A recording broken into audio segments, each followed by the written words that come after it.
Rainha Imaculada, minha Mãe Celestial, venho aos teus joelhos, de joelho diante do seu colo materno, para me abandonar aos seus braços, para lhe pedir com os mais ardentes suspiros neste mês consagrado a ti, a maior graça, que me admita a viver no reino da divina vontade. Santa Mamãe, você que é a rainha deste reino, me aceita como sua filha para viver nele, para que ele não seja mais abandonado por seus, mas sim povoado por seus filhos e filhas.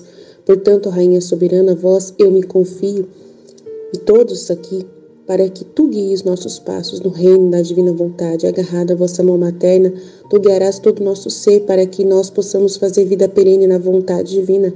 Você será a nossa mãe, e como nossa mãe, nós fazemos a entrega da nossa vontade para ti, para que possamos trocá-la com a vontade divina, e assim posso ter certeza de não deixar o reino.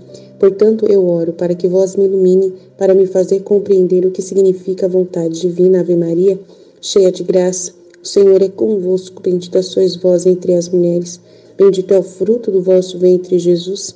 Santa Maria, Mãe de Deus, rogai por nós, pecadores, e derramai sobre a humanidade inteira as graças eficazes de vossa chama de amor, agora e na hora de nossa morte. Amém, Filhete.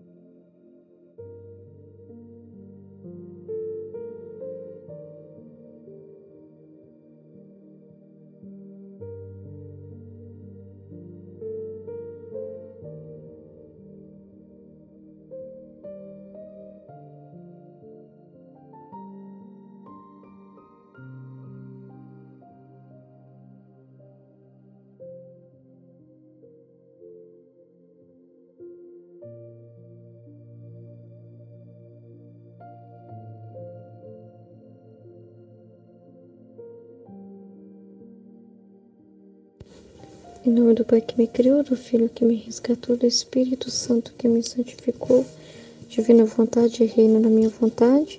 Minha mãe te ama e tu me amas. Dai-me o gole da vontade divina para minha alma. Dai-me a tua bênção, Mãe, para que minhas ações sejam feitas diante de vossos olhos maternais. Vinde, Espírito Santo, vinde por meio da poderosa intercessão do Imaculado Coração de Maria, vossa amadíssima esposa e nossa mãe. Amém. Vamos ao trecho, então, do volume 15. É um trecho, assim, muito lindo, que vai explicar para nós, então, né? Porque às vezes a gente pensa assim, algo que talvez muitos já pensou. Mas por que a igreja não falava da divina vontade antes, né? Por que demorou todo esse tempo, vamos dizer assim? Mas aqui Jesus vai dar a resposta. E tem tudo assim, coerente com aquilo que nós já havíamos falado há tanto tempo, né? Que a gente já havia aprendido sobre isso. Olha só. 28 de novembro de 1922. A vontade divina é o começo, o meio e o fim de todas as virtudes. Deve ser a coroa de tudo e a realização da glória de Deus pela criatura. Necessidade de que a divina vontade se manifeste e seja conhecida. Então a Luísa fala. Eu estava orando, né, fundindo tudo na Santíssima Vontade de Deus, com alguma dúvida na mente de tudo o que meu doce Jesus está me dizendo sobre essa Santíssima Volição, que é a vontade divina em ação. E ele, segurando-me perto de si, com a luz que me jogou em minha mente, me disse, agora, palavras de Jesus, minha filha, minha vontade é o começo, o meio e o fim de todas as virtudes. Sem a semente da minha vontade, o nome da verdadeira virtude não pode ser dado. É como o germe da planta que, depois de ter afundado suas raízes no subsolo, quanto mais profundas são, maior a árvore em que o germe contém formas. Então, primeiro há o germe que forma as raízes têm força para liberar a planta do solo, e à medida que as raízes afundam, formam seus galhos que crescem altos o suficiente para formar uma bela coroa. Isto formará a glória da árvore, que, descarregando frutos abundantes, formará a utilidade e a glória daquele que lançou o germe. Então, essa é a divina vontade. Está comparando com o germe, uma vez lançado na terra, vai ter todo aquele processo de dar raiz, que a raiz é a força da árvore, né? Quanto mais profunda a raiz, mais forte é a árvore, mais alta é a árvore, mais frutífera é a árvore. Então a divina vontade é isso. E para ela ser a mais alta, né, a mais elevada santidade, foi necessário muito, muito tempo de profundidade, né? Antes dela ser liberada aí, né? Antes da planta ser liberada do solo, né? E antes mesmo aí de formar os galhos, né? E depois vir os frutos. Aí olha só o que ele falou: esta é a imagem da minha igreja. Ó. O germe é a minha vontade, na qual nasceu e cresceu. Mas para cultivar a árvore leva tempo, para dar frutos em algumas árvores leva séculos. Olha só, mais preciosa é a planta, quanto mais tempo leva. Tá vendo a preciosidade da divina vontade? Porque tanto tempo, para depois, né, ser revelado aí para nossa Luísa, né? Olha o tempo que precisou, olha o tempo. Por quê? Porque para ser a mais preciosa. Assim a árvore da minha vontade, que sendo a mais preciosa, olha, a mais nobre e divina, a mais alta, levou tempo para crescer e tornar conhecidos seus frutos, né? Para que a igreja conheça o germe e não exista santidade sem ela. Então ela conheceu os galhos, mas sempre em volta dessa árvore ele se virou, né? Não deu muita elegância, né? Agora ele deve conhecer os frutos para se alimentar e desfrutá-los, porque aí a igreja, todos vão ver o quanto que é precioso. A partir do momento que experimentar o fruto, não vão querer parar mais, né? Não vão querer mais parar de alimentar esse alimento. Vão falar, uau, que maravilha, né? Não tem coisa melhor. Igual agora a gente, né, desfrutando da divina vontade desse fruto, a gente fica, nossa, não tem coisa melhor. Que delícia alimentar todos os dias desse fruto, não é? Não é bom? Imagina que vai ser essa sensação também dos outros. E isso será toda a minha glória e minha coroa, e de todas as virtudes e de toda a igreja. Então o triunfo da igreja também vai ser esse aí, é o da divina vontade. É triunfo para todos nós, é glória para Deus. Entendeu? Agora, qual é a sua maravilha que, em vez de manifestar primeiro os frutos da minha vontade, eu os manifestei depois de tantos séculos? Se a árvore ainda não havia se formado, como eu poderia dar a conhecer o fruto? Não é? Está em processo ainda ali das raízes, né? De aprofundamento.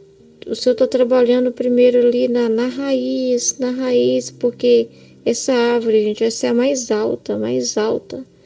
Então, leva tempo. Você viu que o Senhor segue essa ordem daquilo que Ele criou? Ele não muda as coisas. Não muda, Ele segue essa ordem, né? Todas as coisas acontecem assim. Tudo na nossa vida acontece assim. O nosso conhecimento na divina vontade acontece desse jeitinho aí. Quanto mais profundos somos, quanto mais profundidade tem em nós, maior vai ser a manifestação do próprio dom, porque é de acordo com o conhecimento de cada um. Então, quanto mais se busca, mais está se tendo raiz. É a raiz também lá no solo, lá, ó, crescendo, se fortificando. Porque se a raiz não for profunda, não resistiremos ao temporal, à ventania, a tudo o que está sujeito a uma árvore, a todas as mudanças do tempo, a toda a ordem natural das coisas, tudo isso. Então a árvore tem todo um processo de renovação. Para resistir a tudo isso é necessário raiz, e raiz profunda, né? Se você tem, olha só, se você tem que fazer um rei, o rei não é coroado a menos que o reino, o exército, os ministros, o palácio sejam formados. Isso mesmo, né? Não tem rei sem um palácio tal, sem seu exército, sem tudo aquilo que forma um reinado, né? No final ele se coroa. Se você quisesse coroar o rei sem formar um reino, o exército e assim por diante, ele seria um rei de fraude. Gente, Deus não quer ser rei assim, um rei quietinho lá no trono sozinho, solitário. Ele está formando o seu exército, né? Ele está formando a igreja, as pessoas para isso, para viver como esse exército, para formar os seus cavaleiros, né? Ali, para fazer parte dessa corte celestial. Agora minha vontade era ser a coroa de tudo e a satisfação de minha glória pela criatura, porque somente em minha vontade podemos dizer, eu realizei tudo. E eu, encontrando tudo o que eu quero nele, não só dou a conhecer os frutos, como alimento, e faço com que atinja uma altura que ultrapasse tudo, olha só. Eis que, portanto, amo tanto e tenho tanto interesse que são conhecidos os frutos, os efeitos, os imensos bens que estão na minha vontade, e o grande bem que a alma recebe por viver nela. Se eles não se conhecem, como podem ser desejados? Podemos desejar algo que não conhecemos? Não. Podemos amar algo que não conhecemos? Não. Muito menos pode se alimentar disso. Não tem como. E se eu não soubesse os vivos em minha vontade? O que significa os valores que ela contém, a coroa da criação, as virtudes estariam faltando ao meu trabalho, seria um trabalho desolado. Veja, portanto, como é necessário que tudo o que eu lhe disse sobre minha vontade venha à tona e seja conhecido. E também veja a razão pela qual eu a exorto tanto e, como sempre, a expulso da ordem dos outros. E, se eu os tornar conhecidos e as graças que lhes foram feitas após a morte deles, eu permito que, mesmo vivendo, que o que eu disse sobre minha vontade é conhecido. Se você não sabe, não será apreciado ou amado. O conhecimento será como fertilizante. Então, a Luísa também, né?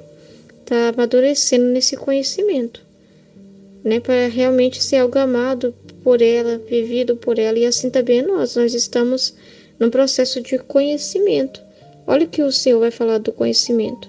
O conhecimento será como o fertilizante da árvore, que fará os frutos amadurecerem, dos quais as criaturas bem amadurecidas alimentarão. Olha que lindo! Então, para alimentar também a maturidade, é abertura de coração, é desejo verdadeiro, intenção pura. E o conhecimento é esse fertilizante da árvore, então, para os frutos amadurecer, né?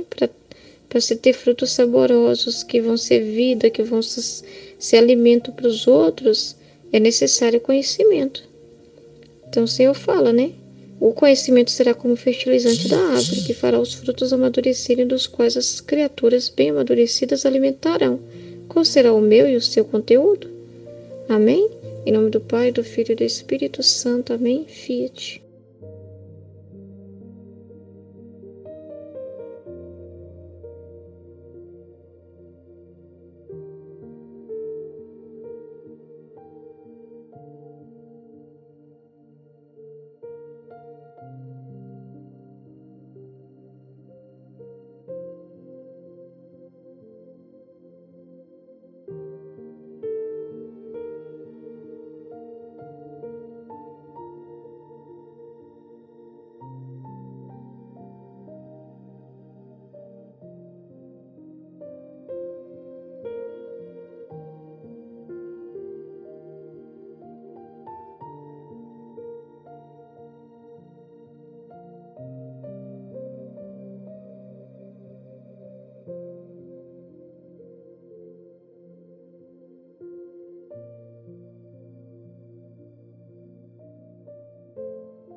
Em nome do Pai que me criou, em nome do Filho que me resgatou, em nome do Espírito Santo que me santificou. Divina vontade, reina na minha vontade. Ó minha mãe, eu te amo e tu me amas. Dá-me um gole da vontade divina para a minha alma. Me abençoa, mãe, para que todas as minhas ações sejam feitas diante de vossos olhos maternais. Divina vontade, reina na minha vontade. Nesse trecho, de dia 14 de fevereiro de 1922, do volume 14, a parte cruciante é o escrever, né? Ele fala que o escrever faz ele feliz, porque quando nós estamos escrevendo sobre ele, quando nós estamos partilhando sobre ele, né, na comunidade, nos grupos, né, nas paróquias, quando nós estamos compartilhando, né, quando nós estamos ali meditando o que nós estamos aprendendo, né, ele se sente feliz. é como um novo perfume. A cada dia que a gente escreve mais, né, sobre ele, que a alegria que Jesus não sentia, né, não sentiu da Luísa, né, e das outras místicas que escreveram, né, e a alegria que ele sente também, porque eu mesma tenho esse hábito particular de escrever as inspirações no caderno, aquilo que eu vou lendo, que eu vou entendendo, eu vou escrevendo no caderno. E ele fala, nesse trecho ele deixa claro que é como perfume, são perfumes que a gente dá a ele, né? Essas escritas que nós fazemos, essas meditações que nós fazemos, são perfumes, porque ele se sente feliz quando a gente fala dele, né? Quando a gente escreve sobre ele, quando a gente dá todo o nosso tempo para escrever sobre ele, né? E isso é maravilhoso, isso é incrível. Imagina o quanto de felicidade que Jesus não tem por tantos místicos que escrevem a verdade sobre ele, né? Como a Valtorta, Santa Águida, Maria Cecília Bage e tantos outros, né? Tantos outros místicos que escrevem. E como ele se sente feliz também com a gente, né? Escrevendo, né? Dando esse perfume para ele, né? E nós adquirimos também novos conhecimentos, né? As luzes que a gente tem nos transmitem novos conhecimentos, né? Então, quanto mais a gente escreve sobre ele, né, mais conhecimento a gente adquire, né? Porque aí, para a gente conhecer, para a gente poder escrever sobre alguém, a gente tem que ser íntimo dessa pessoa, né? A gente tem que ser íntimo. E ninguém escreve algo de alguém que não tem intimidade, né? Para mim poder escrever algo sobre alguém, né? Para mim poder fazer uma biografia de alguém, né? Eu tenho que conhecer essa pessoa, né? Eu tenho que ter intimidade com essa pessoa, para mim poder escrever fatos, né? Para mim escrever detalhes dessa pessoa, né? E é isso que deixa Jesus feliz. A Luísa escrever, né? A Luísa escrever sobre ele. Quanto mais a Luísa escreve, mesmo diante das limitações dela, mesmo diante do nada dela, né? Mas ela se sente feliz, ele se sente feliz por ela estar escrevendo, por ela estar falando dele, né? E assim, é uma coisa que nossa, gente, vocês não fazem ideia, uma coisa que queima o meu coração, é essa frase que ele fala para Luísa, né? Que é como perfume, são como os novos perfumes, né? É como se nós dessemos flores novas para Jesus, com outros aromas, com outras fragrâncias, né? Isso é muito incrível, a gente meditar isso, a gente poder entender isso, né? Quanto mais a gente fala sobre a vontade de Deus, né? Sobre a divina vontade, quanto mais a gente medita, quanto mais a gente mergulha nessa profundidade, quanto mais a gente vai escrevendo as nossas experiências, né? As experiências nossas, né? Nos grupos, nos cadernos, eu tenho o costume de fazer no caderno, né? Mas ele vai crescendo, ele vai criando vida, nós vamos dando novos perfumes para Jesus, né? A cada dia nós vamos dando novos perfumes, né? E vai florescendo a nossa intimidade com o Senhor, né? A gente não pode falar de alguém que a gente não tem intimidade. Como que a gente vai escrever sobre alguém que a gente não tem intimidade, né? Então, isso requer uma intimidade muito grande do Criador com a criatura, da criatura com o Criador também, né? O Criador com a criatura, ele tem intimidade, porque ele procura ter essa intimidade, e a gente precisa dar, né? Nós precisamos dar essa intimidade.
No estudo de hoje que me chamou muita atenção esse trecho, um trecho que Jesus fala sobre os soluços do amor, que o amor rejeitado soluça, que ele colocou, né, muito amor, saiu tanto amor dele, essa riqueza para a humanidade, e a humanidade rejeita.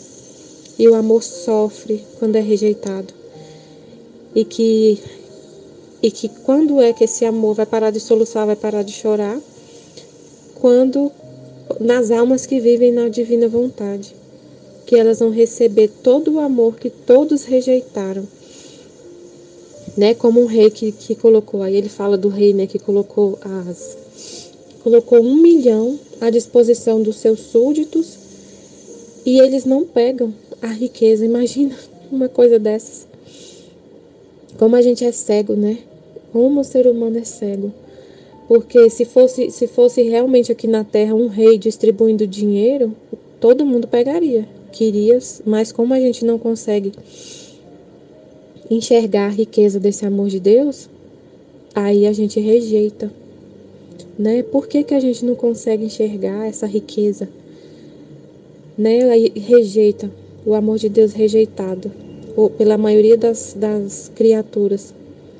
E ele passa por um, passa por outro, vê a pobreza, vê a pessoa cheia de pecado, de paixões, infeliz, de miséria, e o amor chora. Nossa, imagina a cena, um rei vendo seus súditos na pobreza, sem casa para morar, e ele fala: eu te dou o dinheiro está aqui, e a pessoa não quer receber o dinheiro, quer continuar na pobreza. Essa é parece que esse é o pecador obstinado, né? Aquela pessoa que não aceita o amor de Deus. Não aceita. É a cena do pecador obstinado. Você chegar, uma pessoa que está lá na rua, passando fome, passando frio, e aí chega um rei e fala para ele: vem, você é meu filho, eu te dou casa, eu te dou comida, eu te dou tudo que é meu. E ele não aceita, ele não acredita, ele não consegue enxergar no rei a bondade, né? E aí nesse trecho aqui do contentamento de Jesus, quando se escreve sobre ele, é uma das formas que ele desabafa esse amor, porque o soluço dele o soluço do amor é não se vê aceito, né? Não se vê aceito, rejeitado. Quando a gente escreve sobre Jesus, no caso ele falou de escrever. Nessa época não tinha celular para gravar áudio e mandar para milhões de pessoas. Muitas pessoas podem ouvir, né, essas partilhas. Com certeza ele fala também não só de escrever, é de falar sobre ele. Se ele fica feliz quando ele vê alguém escrevendo, e esses escritos, né, ele via quantas pessoas iriam ter acesso a esses escritos, e ele já ficou tão feliz. Imagina um vídeo que a gente faz, uma partilha que a gente faz no canal do YouTube, que pode chegar em muito mais pessoas, muito mais, milhões de pessoas podem ver. Não só agora, às vezes a gente pensa assim, a gente faz um vídeo lá no canal no YouTube, poucas pessoas veem, mas o canal vai ficar lá, muita gente vai ver depois. Quando os inscritos da Luísa começarem a ficar mais né, conhecidos, o pessoal vai pesquisar na internet as palavras-chave, né, as hashtags, por causa das hashtags que a Aline coloca nos vídeos. Quando a pessoa pesquisa Divina Vontade, Luísa Picarreta, sempre vai levar pro canal da Aline. E Deus também conduz de forma sobrenatural as pessoas para conhecer o canal, né? O Espírito Santo, o amor, conduz a pessoa que quer, a pessoa que está buscando esse amor, que aceitou esse amor, e Deus mostra para ela a história do amor, o livro do céu, a história do amor.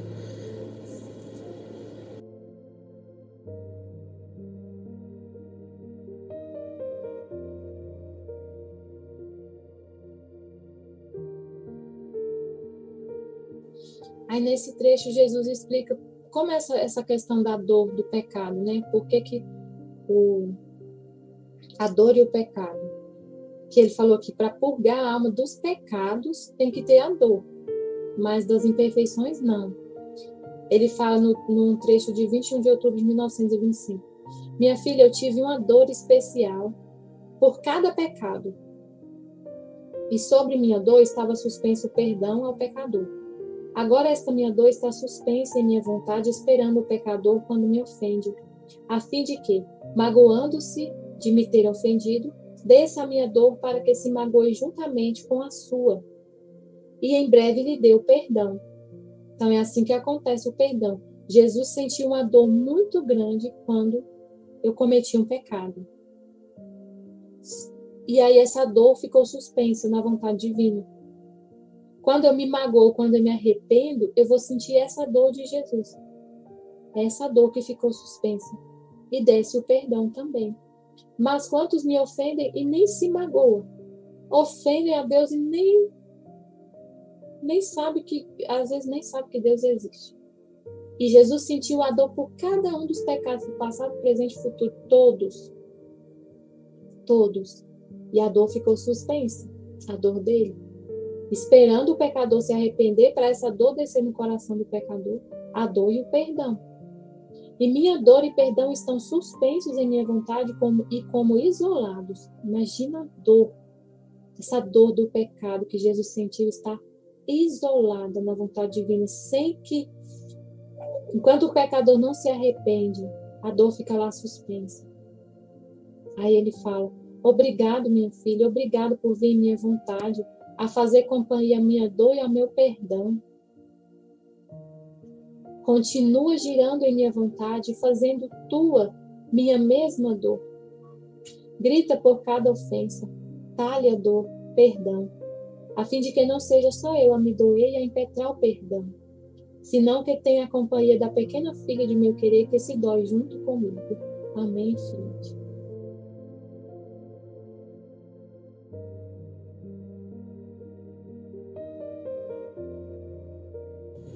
Aí eu fico pensando assim, quando a gente está rezando por um pecador, quando a gente reza por uma pessoa pela conversão de alguém, né?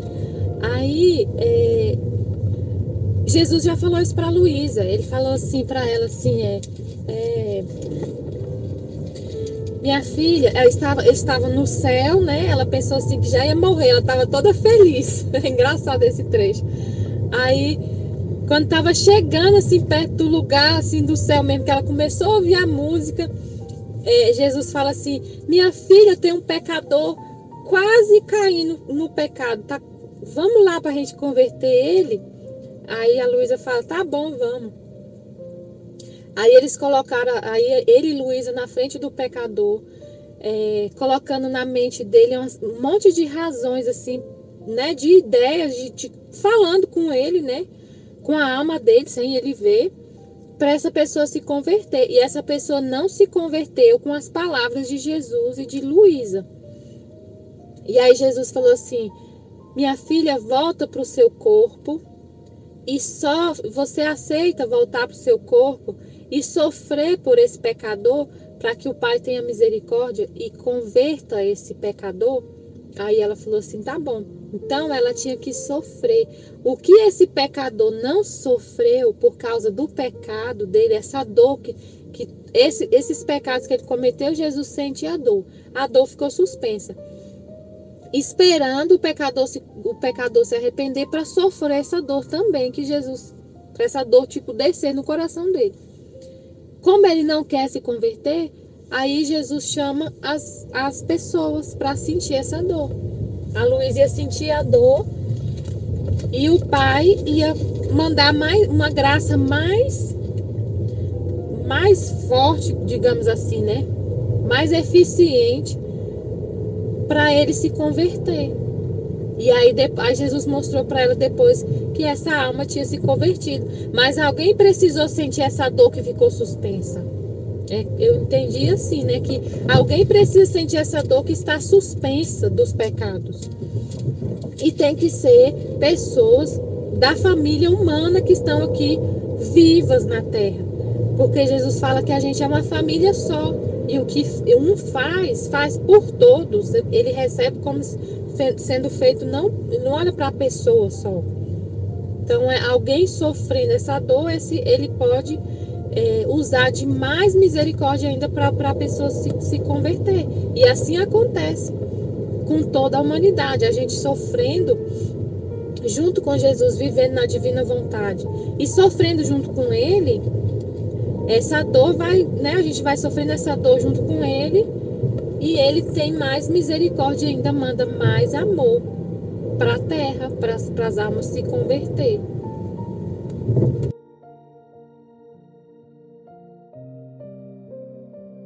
Em nome do Pai que me criou, em nome do Filho que me resgatou, em nome do Espírito Santo que me santificou. Divina vontade, reina na minha vontade. Minha mãe, eu te amo e tu me ama. Dá-me gole da divina vontade para a minha alma. Me abençoa, Mãe, para que todas as minhas ações sejam feitas diante de vossos olhos maternais. Amém. Basta um ato perfeito de resignação à vontade divina para ficar purgado de todas as imperfeições nas quais a alma não tem posto nada do seu. Tendo recebido esta manhã a comunhão, estava pensando comigo: que dirá meu bendito Jesus quando vier a minha alma? Dirá: como é feia esta alma, má, fria, abominável. Quão rápido vai consumir as espécies para não estar em contato com esta alma tão feia. Mas o que queres de mim? Embora eu seja tão ruim, você ainda deve ter paciência para vir, porque de qualquer forma você é necessário para mim e eu não posso fazer outra coisa. Enquanto dizia isto, saiu de dentro de mim e disse-me: minha filha, não queira te afligir por isto. Não se requer nada para remediá-lo. Basta um ato perfeito de resignação à minha vontade, para poder ficar purgado de todas estas fealdades que você diz. E eu te direi o contrário do que pensa, te direi: como é bela, sinto o fogo do meu amor em ti, e o perfume das minhas fragrâncias. Em ti quero fazer minha perfeita morada. Então, quando a gente está se sentindo assim, ela estava se sentindo feia, má, fria, abominável. Era a permissão de Deus que esse estado que ela estava, né? Esse sentimento que ela estava, essa miséria que ela estava sentindo. O estado que ela estava era o estado que Jesus quisesse que ela estivesse. Era a vontade dele. Tudo que acontecia com a alma dela, né? Ela era permissão de Deus. Esse processo, eu fiquei pensando assim, esse processo dela não entender que Jesus estava dentro dela, sempre que ela sentia a privação dele,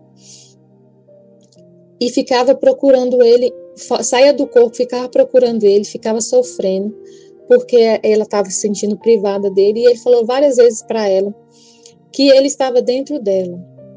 Então, ela sofria muito porque ela queria ver ele. Ele permitiu que ela demorasse esse tempo para entender. Ele permitiu que ela sofresse. Esse sofrimento da privação era tudo que ele queria que ela passasse. Se ela entendesse já de cara que ele estava dentro dela e ficasse tranquila, ela não ia sofrer a privação. Né? Ela não ia sentir essa dor da privação. Mas ele queria que ela sentisse, porque esse era o estado de sofrimento dele também. Ele queria copiar na imagem, na alma dela, tudo que ele sofreu. Ele foi o que mais sofreu a privação, o abandono. Sentiu-se totalmente abandonado por Deus, pelo Pai, pelo Deus Pai, né? Sentiu-se totalmente abandonado lá no Getsemane, na hora da agonia no Horto das Oliveiras. Ele sentiu totalmente o abandono. Então, ele queria que ela sentisse. Então, tudo que acontece, igual às vezes, lá nas 24 horas da paixão, o Santo Aníbal de França faz uma meditação lá naquelas reflexões e práticas, que às vezes a gente sente uma frieza. É Jesus que está compartilhando, porque ele sente a frieza do coração das pessoas no coração dele. Nosso coração é um só. Todas as almas estão contidas nele. Então, ele sente a frieza das almas. E ele coloca o seu coração, o nosso coração junto com o dele, e a gente sente a frieza que ele sente. Ele está dividindo o sofrimento dele. Então, basta uma perfeita resignação a Deus. Tem que aceitar tudo que ele permitir, tudo que nos acontece como uma permissão de Deus. Mas, sendo isso, ele está falando aqui de defeitos, né? Que ela se via ainda cheia de defeitos. Ela se via cheia de defeitos. Para poder remediar esses defeitos, né, aperfeiçoar cada vez mais a nossa alma, é aceitar a nossa imperfeição. Aceitar a nossa miséria. Aceitar que só Deus, somente Deus é perfeito. Aceitar a nossa condição de criatura, que erra, que é inclinada para o mal, mas que está procurando, está buscando a santidade, e que nesse caminho, ela ainda está no volume 6, né? Ele está começando ainda, ele nem começou a falar para ela o que é viver na divina vontade. Ele está falando ainda de se resignar à vontade de Deus. Ela ainda é vítima, ela vai depois sair desse estado de vítima para ser só uma filha da divina vontade, para receber o dom, viver plenamente com o dom da divina vontade. Mas é a gente aceitar nossas imperfeições.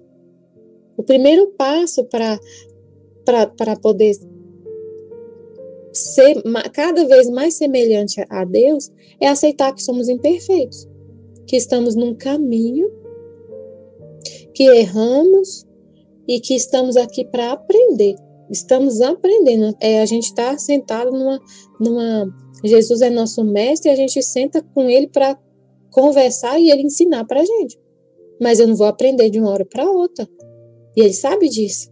Ele tem paciência com a gente. A paciência que a gente não tem com nós mesmos, ele tem. Então, basta uma perfeita, não, por causa da nossa imperfeição, a gente não se afligir quando a gente percebe que a gente fez alguma coisa, né, digamos assim, errada, que Deus precisou nos corrigir em alguma situação, alguma coisa que a gente não estava enxergando, e aí ele nos corrige. Não, para a gente não se afligir com isso, só agradecer, só aceitar, Senhor, que bom que o Senhor me corrigiu, que maravilha, eu realmente não estava percebendo que eu estava fazendo errado, mas eu aceito a minha fraqueza, eu sou tão pequena, tão miserável, cheia de imperfeições, eu aceito que eu sou assim. E aceitando sempre a vontade de Deus, não se sentindo culpado, continua do mesmo jeito. É como assim, a gente tem Deus quer da gente uma relação assim tão sincera com Ele, tão sincera, tão de pai e filho, de confiar que se você faz alguma coisa com seu pai, sem maldade, sem perceber, eu vou pedir desculpa, que eu tenho certeza que ele vai me desculpar, e eu vou continuar conversando com ele igualzinho, como se nada tivesse acontecido. Como aqui na Terra, assim, por exemplo, se você e seu pai são muito amigos, né? A gente é muito íntimo do pai, conversa com o pai, muito amigos, ou alguma outra pessoa, um amigo mesmo. E aí você, por exemplo, você esquece do aniversário dele, do seu amigo, né?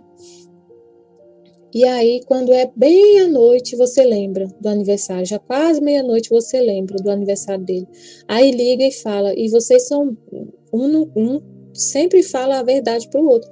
Você liga, meu amigo, eu esqueci realmente do seu aniversário. Não lembrei, só lembrei agora. Você me perdoa porque não foi por mal, eu estava aqui cheia de coisa na cabeça. Não lembrei do seu aniversário. Mas eu estou te ligando agora para te dar os parabéns e te amo. E pronto, vamos sair amanhã para comemorar? E pronto, o amigo fala, vamos, na hora vamos almoçar, vamos fazer alguma coisa. Sem perturbação, sem rancor. Um perdoa o outro, Deus sempre te perdoa. O negócio é a gente, que não se perdoa. Deus sempre vai perdoar. Ele é o perdão, a misericórdia e o amor. Ele não consegue não perdoar, ele só quer que a gente peça perdão. E a gente fala, pai, pode ser com ele mesmo. Pai, eu esqueci. Esqueci do seu aniversário. Me perdoa. Ele vê que não foi por maldade que você esqueceu. E aí pronto, tudo resolvido. Agora você vai, já pensou a outra cena, né? Você esquece do aniversário do seu amigo. Aí você fica inventando um monte de coisa, um monte de desculpa. Nossa, eu esqueci do seu aniversário e é porque chegou gente aqui em casa o dia inteiro e não sei o quê. E aí eu não sei, eu esqueci. Mas é porque tinha gente aqui em casa e eu acabei me distraindo, mas eu tava lembrando. Aí, não, fala logo a verdade. Porque se você ficar mentindo, você vai ficar com aquela culpa. Ah, mas sabe, vai ficar aquele negócio, aquela coisa chata. Você mesmo vai ficar, o amigo vai te perdoar, independente do que você falar. Ele vai perdoar, mas você que vai ficar se sentindo mal diante dele, porque você não falou a verdade. Então, com Deus é a mesma coisa, a gente ficar tentando mascarar as coisas, ficar cheio de mimimi.